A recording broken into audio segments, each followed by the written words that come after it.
Halo teman-teman, di sini bersama aku Era. Kali ini kita ada di acara HMPS Ngobrol Santuy bersama alumni.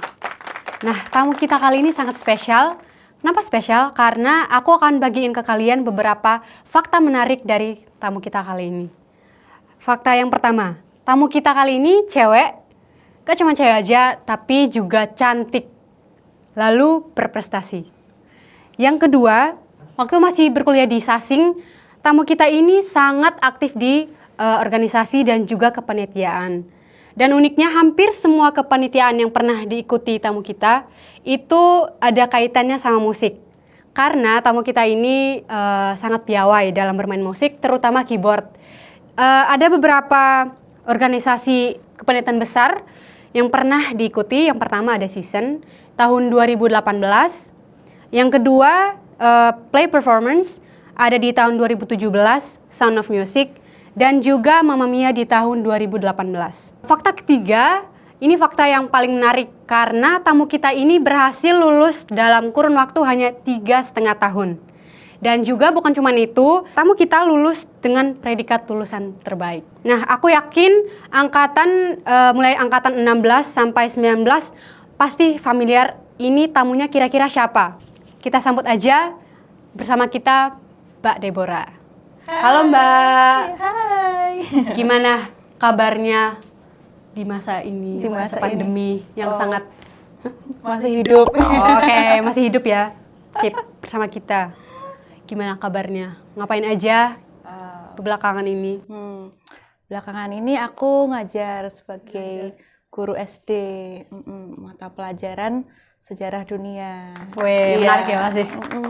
Jadi abis itu ya ngajar anak-anak SD, anak-anak SMP, gitu. Berarti ngajarnya masih tetap online ya? Masih Atau masih emang sebelumnya offline terus dipindah ke online? Offline lalu online. Gitu. Oke.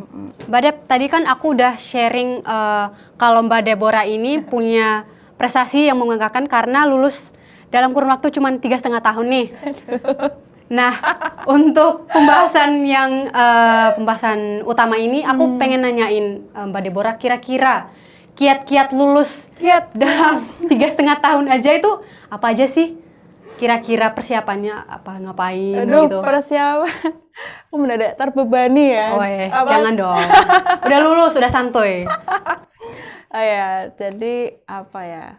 Kalau menurutku sih yang paling aman kalau mau lulus cepat itu ya jangan ngulang mata kuliah gitu. Berarti udah harus benar-benar serius ya dari awal gitu biar dari awal. Jadi ya tapi menurutku yang paling penting itu kayak teman-teman tuh harus tahu apa ya, teman-teman suka nggak sih apa yang teman-teman sedang pelajari.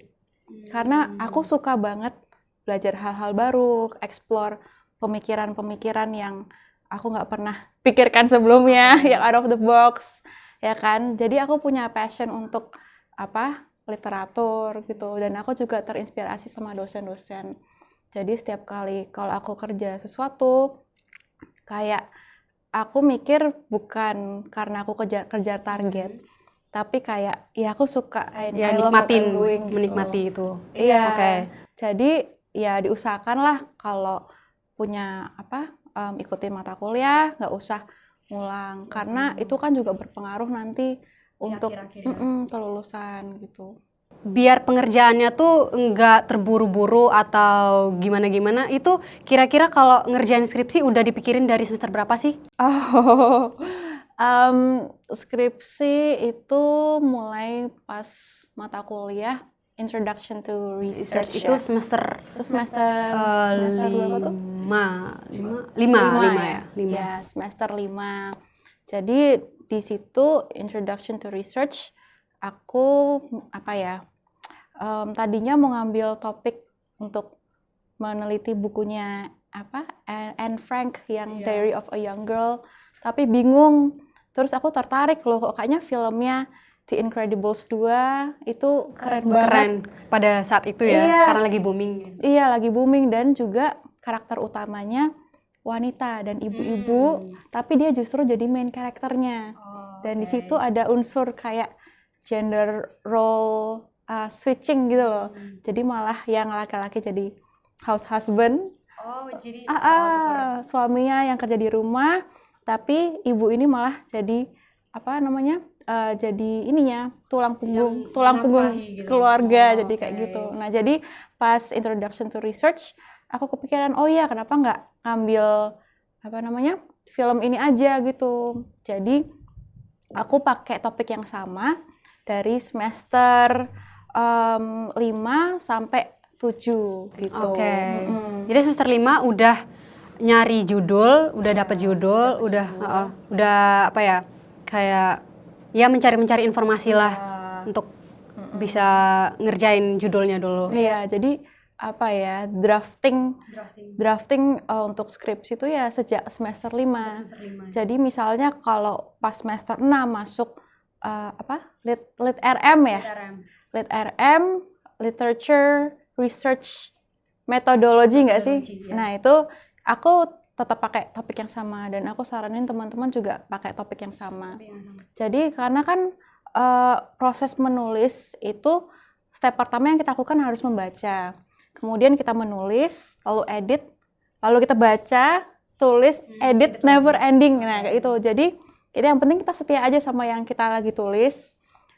Pasti akan dapat koreksi-koreksi dari dosen IR, ya kan, pas semester 5. Lalu pas begitu masuk lit RM, kita presentasikan lagi, lalu disempurnakan kembali sama dosen lit RM. Ya udah, meskipun ada perubahan, it's okay gitu. Yang penting dibuat lebih dalam, sesuai sama kriteria yang diminta sama dosen. Iya. Lalu semester 7-nya kan kita masuk udah skripsi kan ya, pilih dosbing, ngambil dosbing. Nah, dari situ pas kita milih dosbing, yang penting kita tahu kita mau pilih dosen yang di bidang mana. Misalnya kita kan udah tahu approach-nya apa. Misalnya kayak aku pakai approach feminism, terus aku pilih dosen yang pakarnya feminism juga gitu. Nah, kemudian pas semester 7 kan kita masuk mata kuliah apa tuh? Yang dua mata kuliah. Research seminar sama preliminary thesis. Preliminary thesis. Nah, ya. Jadi pas research seminar di situ kan kita tetap pakai draft yang semester 6 itu ya. Jadi ketiga draft ini jangan dihapus, tetap aja disimpan draftnya. Semester 5, 6, sama 7. Nanti pas semester 7, kita mempresentasikan skripsi kita di kelas research seminar. Karena itu kelasnya kan lebih fokus untuk teknis presentasi di depan, menampilkan points di PowerPoint, points gitu ya. Points that have power, kata Romo Hari. Terus abis itu preliminary thesis itu lebih fokus ke penulisan. Ya, writingnya. Jadi di situ kita rombak sedikit sana sini. Nah, tapi yang penting kita juga sambil konsultasi sama dosen pembimbing skripsi. Jadi decision maker-nya itu adalah diri teman-teman sendiri. Dan advice dosen yang harus didengarkan itu advice dari dosbing. Karena dosen-dosen lit RM, dosen-dosen research seminar sama dosen preliminary thesis pasti akan nanya kepada kita, kalau advice dosen pembimbingmu apa gitu. Jadi kebetulan aku enak banget, dosen prelimku, preliminary thesis sama dosbingku tuh sama. Oh ya, itu sih bisa. Jadi iya. Jadi nggak terlalu banyak point of view yang beda ya, Mbak? Dan apa ya yang membuat aku senang juga itu adalah beliau sangat membantu untuk suportif mencarikan referensi juga pas aku nggak ada referensinya. Dan pas konsultasi bab 1 langsung diarahkan ke bab 3 gitu.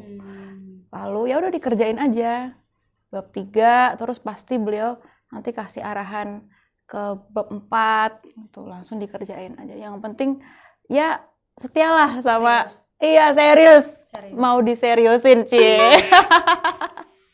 Serius dan niat juga harus ada ya, Mbak. Karena effort penting banget. Kadang juga ya emang harus ada niat untuk ngerjain, jadi bisa cepat selesai. Iya, ibaratnya kalau kamu ngerjain skripsi, kamu tuh kayak lagi PDKT sama orang gitu loh. Waduh.